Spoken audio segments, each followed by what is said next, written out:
नाज़रीन, भारत के हारने के बाद पूरी भारतीय टीम को ना सिर्फ भारत में बल्कि दुनिया भर में तनकीद का सामना है। नासिर हुसैन ने एक बहुत बड़ी बात कह दी है, उस पर बात करेंगे कि वो कहते हैं कि भारतीय बैटर्स को बाबर आजम से बैटिंग करना सीखना चाहिए।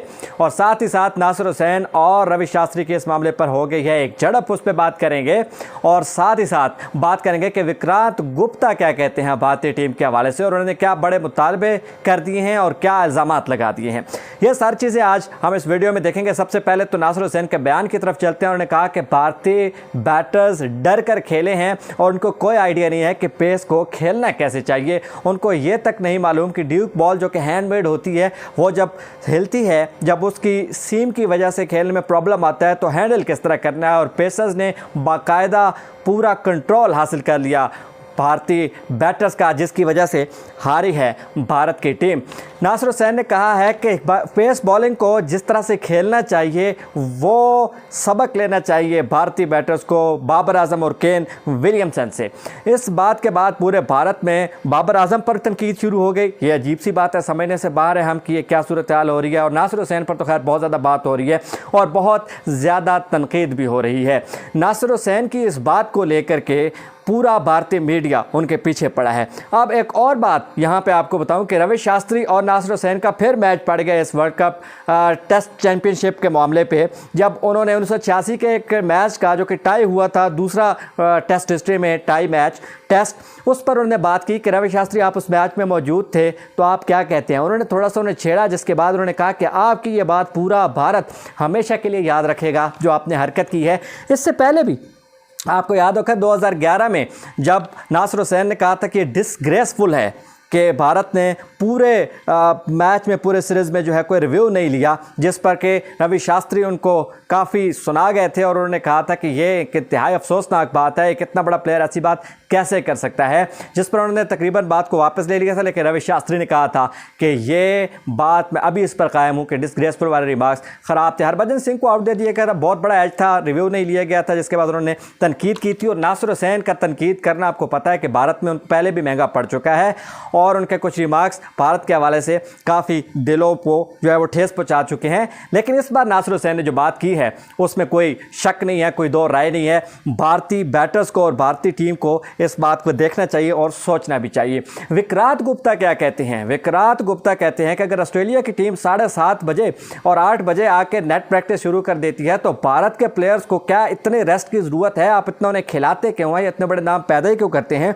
जो सुबह सुबह आकर नेट प्रैक्टिस ना करें? और अब वो कहते हैं कि जनाब एक नैरेटिव बनाया जाएगा कि बॉलिंग ने हराया, बल्कि उनका कहना है कि भारत के जो बॉलर्स थे वो असल में उनको डाल दिया गया और बुरी कंडीशंस में पहले बॉलिंग करने के लिए। वो कहते हैं कि भारतीय बैटर्स दलेर नहीं हैं, वो डर के खेले, उनको फेलियर का डर था। ये जो कंडीशंस थी भारत को मालूम था कि सिर्फ 1 घंटा ही बादल रहे हैं तो पहले बैटिंग करनी चाहिए थी। लेकिन भारत के जो स्टार बैटर्स हैं वो डर रहे थे और उन्होंने पहले बैटिंग ना करने का फैसला किया और रोहित शर्मा उनमें सरे अव्वल थे जिन्होंने ये फैसला किया। वो कहते हैं कि अगर भारत के जो बॉलर्स थे वो डर के ना खेलते तो कुछ और नताइज होते हैं। और विक्रांत गुप्ता यहाँ रुके नहीं हैं और उन्होंने यह तक कह दिया कि अब हिसाब का वक्त आ गया कि आप स्टार्स ना खिलाएं, आप बैटर्स खिलाएं। उनका कहना था कि आप इतने बड़े बड़े स्टार्स पाल रखे हैं, इनका करना क्या है? सिर्फ शुभमन गिल उन्होंने कहा कि आपने बैटिंग में ले लिया, ऋषभ पंत के हवाले से उन्होंने बात की कि उनको नहीं खिलाया गया, तो इसके नताइज भी आपने देख लिए। वो कहते हैं कि इन बैटर्स को लाया जाए कि ठहरे में उनसे बात की जाए कि आपने पिछले 2 साल में किया क्या है। ये जो 2 साल हैं इनमें आपकी एवरेजेस निकालें तो आपके सामने आ जाएगा कि इनकी बैटिंग का लेवल क्या है।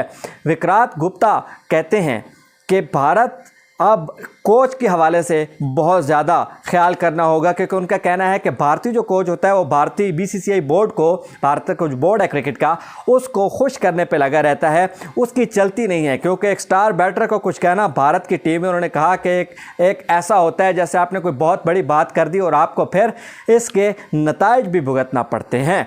ये सारी बातें और इसके बाद फिर मोहम्मद शामी और मोहम्मद सिराज के हवाले से कुछ बातें हुई जो इंतहाई अफसोसनाक थी। कुछ यूट्यूबर्स ने की और कुछ ट्विटर पे बातें हुई। कुछ लोग होते हैं जो इस तरह की इंतहाई गलीज़ सोच का मुजाहरा करते हैं, उनको मुसलमान होने के ताने दिए गए और उन पर बात की गई कि आपकी बॉलिंग ने हरा दिया।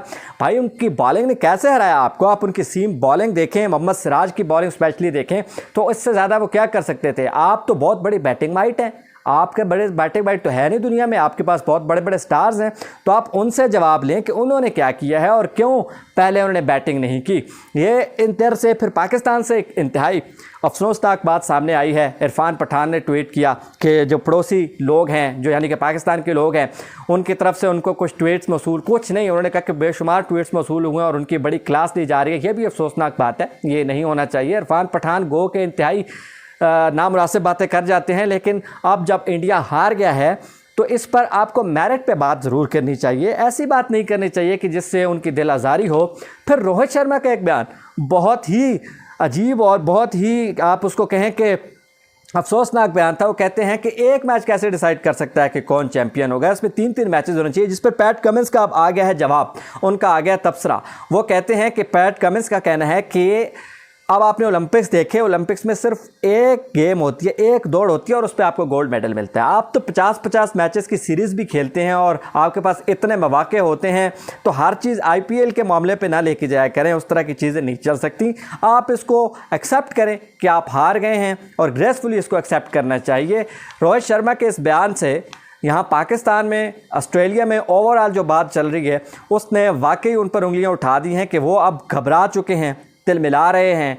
एक जो बहुत बड़ी हार है, डेफिनेटली वो बर्दाश्त नहीं होती और इंडिया अब 10 साल से कोई ट्रॉफ़ी नहीं जीत सका है। सिर्फ आईपीएल हो रहा है, सिर्फ कमर्शियलिज्म है। वाइट बॉल आप खेल के आते हैं, टेस्ट की रेड बॉल आपने खेली नहीं है, आपके वही खिलाड़ी आईपीएल में है, वही आपने डाल दिए टेस्ट क्रिकेट में।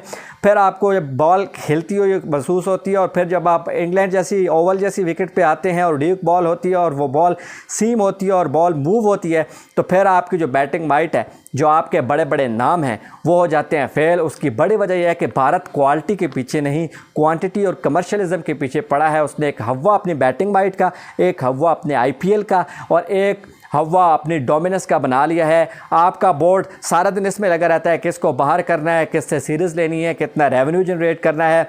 कोच पर कोई तवज्जो नहीं कि उसको बाख्तियार बनाया जाए, खिलाड़ियों से कोई पूछने वाला नहीं, उनके स्टारडम पे सिर्फ काम किया जा रहा है, आईपीएल के ब्रांडिंग पे काम किया जा रहा है। लेकिन अगर आप इतने बड़े टेस्ट में आ रहे थे, इतना बड़ा आप इवेंट खेलने आ रहे थे, तो कम से कम आप इतनी तैयारी तो करते कि अपने खिलाड़ियों को चले कोई 4 रोज़ पहले एक मैच खिला देते। लेकिन आपका तो शेड्यूल ही इतना टाइट है, आप तो आईपीएल के पंगों में पड़े हुए हैं। आपको बस यही है कि कोई आए तो हमारे पास आके खेले, घर के हैं शेर और बाहर होकर जाते हैं आप लोग ढेर। उस ढेर होने की वजह यह है कि भारत बाकी लोगों को कुएं का मेंढक बनाने के चक्कर में खुद बेशक एक कुएं का मेंढक बन गया है। और उसके प्लेयर्स अब जब क्वालिटी बॉलिंग जिस तरह से बॉलैंड ने किए, जिस तरह से कमिंस ने किए, उसको जब फेस करते हैं तो फिर उनको ऐसे मसाइल आते हैं, वो घबरा जाते हैं, डर के खेलते हैं और पहले बैटिंग तक से कतरा जाते हैं।